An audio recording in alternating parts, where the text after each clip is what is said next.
Graspop Metal Meeting 2023, day 3, and we're joined by the one and only Mr. Corey Taylor. Hey. Corey, welcome in our studio. Thanks, man. Thanks for having me. And thanks for making a little bit of time for us. You're on tour. It's a festival, but first of all, we want to talk to you about the new album that is coming out in October? September 15th. Yeah, man. Yeah. CMFT2. CMF2. Yeah, okay. Way easier. Well, maybe it is. I'm not sure. Everybody keeps trying to call it CMFT2, so maybe I screwed up. You started your own record label? Yeah. It's called Decibel Cooper Records, and for me, it's kind of a cool opportunity for me to be able to put out my own music, whether it's the solo stuff or movie scoring, or if I find a cool young band, I can try and kind of help promote that. It's just a long time coming, and it's something I've wanted to do for a while. I'm trying to figure that out in my head. Touring with a major band, your own project, several side projects, and then starting a record label. Yeah. Plus, I also own Famous Monsters of Filmland, and I think I sleep for about 20 minutes a night. So I try to breathe through my eyes and just breathe through the pain.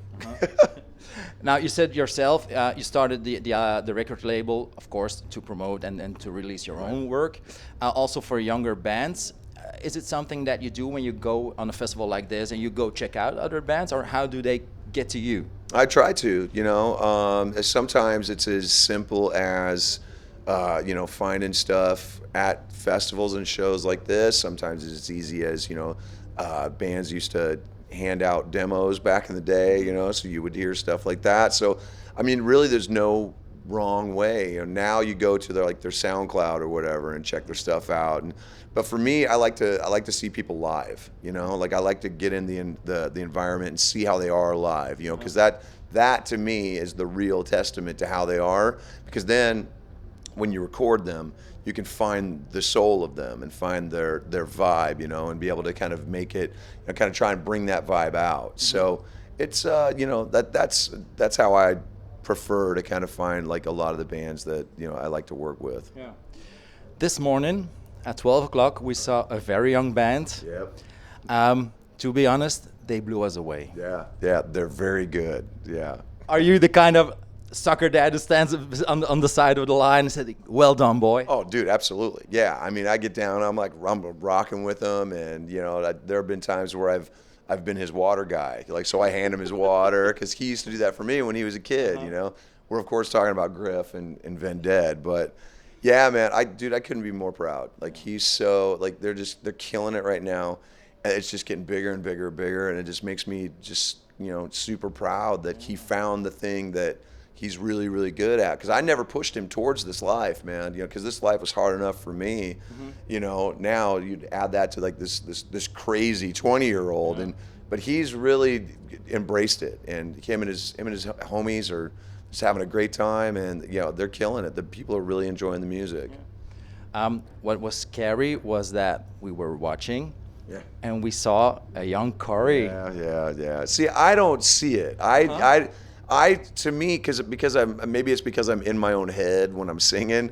I hear a different timbre in his voice, and I know how he can kind of go back and forth between the two. But so many people have compared us that, it's like, hey, if I still sound like I'm 21 years old, I'll take it. It's awesome. My back hurts, but it's awesome. Yeah. Okay, back to CMF2. Right. It's a solo record. Yes. But everywhere when we read about you, you always talk with lots of love about the musicians that play with you. Yeah, absolutely. Would you consider that in name it's a solo project, but it's still a band? Well, it's for all intents and purposes 100%. It's a solo thing because I write all the songs, with the exception of the two that I co-wrote with Tooch, Kristen Martucci. It's very much my thing. However, because of the love that I have for my guys, I kind of give them carte blanche musically to kind of be able to do whatever they want. It's so to me, it takes it out of that kind of solo kind of control and puts it more in the the in line of it being a proper band, you know, and we've all known each other for so many years, and we've been friends for so many years that we've got each other's backs. You know, I make sure that they're taken care of. So yes, in certain aspects, it is 100% a solo, you know, thing.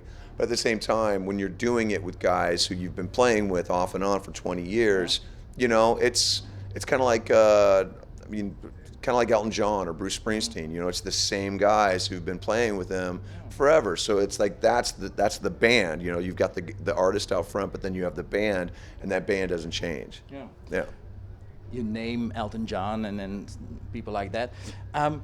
More and more old musicians are selling their rights of the material Yeah. they own or they made. Do you own all the rights of your own material? Yeah, I still own all my publishing. Yeah, absolutely. Yeah. Do you ever think you'll be able to sell it? I mean, I've had offers in the past, and I've been like, no, we're good, you know, because I'm still, I mean, to be honest, I'm still writing. I'm still modern in a way, you know. I'm still kind of like looking towards the future, you know, that my releases still do really, really well. So I'm still building that publishing up, you know. I mean, I don't think there'll ever come a day when I'll sell it, because it's just such a great thing that I can then pass on to my family, that can help take care of my family if, God forbid, something happens to me, you know. And to me, it's also a sign of the accomplishments, you know, over 20 years of you know, solid songwriting, solid production, solid you know, publishing, and it's reflected in the fact that, you know, I could come back here with Stone Sour or my solo thing or with Slipknot tonight, do a completely different show, and every song would still hit like that, you know. So it's something I'm really, really proud of. Yeah. You're playing with Slipknot tonight. Yeah. It's very intense. Those are very intense shows. Absolutely. How do you prepare mentally or physically? I mean, you don't really ever prepare, dude. It's like, how do you prepare to jump out of a plane, really? You know, like it gets that crazy. So you just kind of, you know, make sure that you feel physically okay, you know, because if you don't, man, that's when you can get hurt. There have definitely been times where you rush out to stage and you haven't had a chance to stretch properly or warm up properly. That's when you hurt yourself. So to me, it's just about, you know, making sure that you take the time to be prepared. Make sure you take the time to, you know, get ready, because you know you're just gonna pour yourself into this performance. So I mean, I mean, you just expect the unexpected and just pray to God you don't sound like crap. Yeah. We remember. I don't think it's the last time. At the time before, you played with Stone Sour and with Slipknot. Yeah. Oh, and I remember. You I was heard your just knee. telling somebody about it. Yeah. Yeah. It was that was a crazy night. Crazy 2 days actually. Yeah, because I did Slipknot the first night and then Stone Sour the next, within 24 hours basically, because we headlined with Slipknot and we were on at like midnight. So I was just like, am I seriously doing 2 shows in one day? What, am I stupid? Like, yeah, it was. Yeah. And I got off stage and I was like, how'd I do? Was I good? And it was just like, oh, you knew where to bury me on the third day, man. Tonight it's gonna be great. Yeah. We know that. Take care of yourself. I will. Thank I will. you for taking a little bit of time for us. We're very thankful for that, and enjoy the show. I will do my best. Thank you.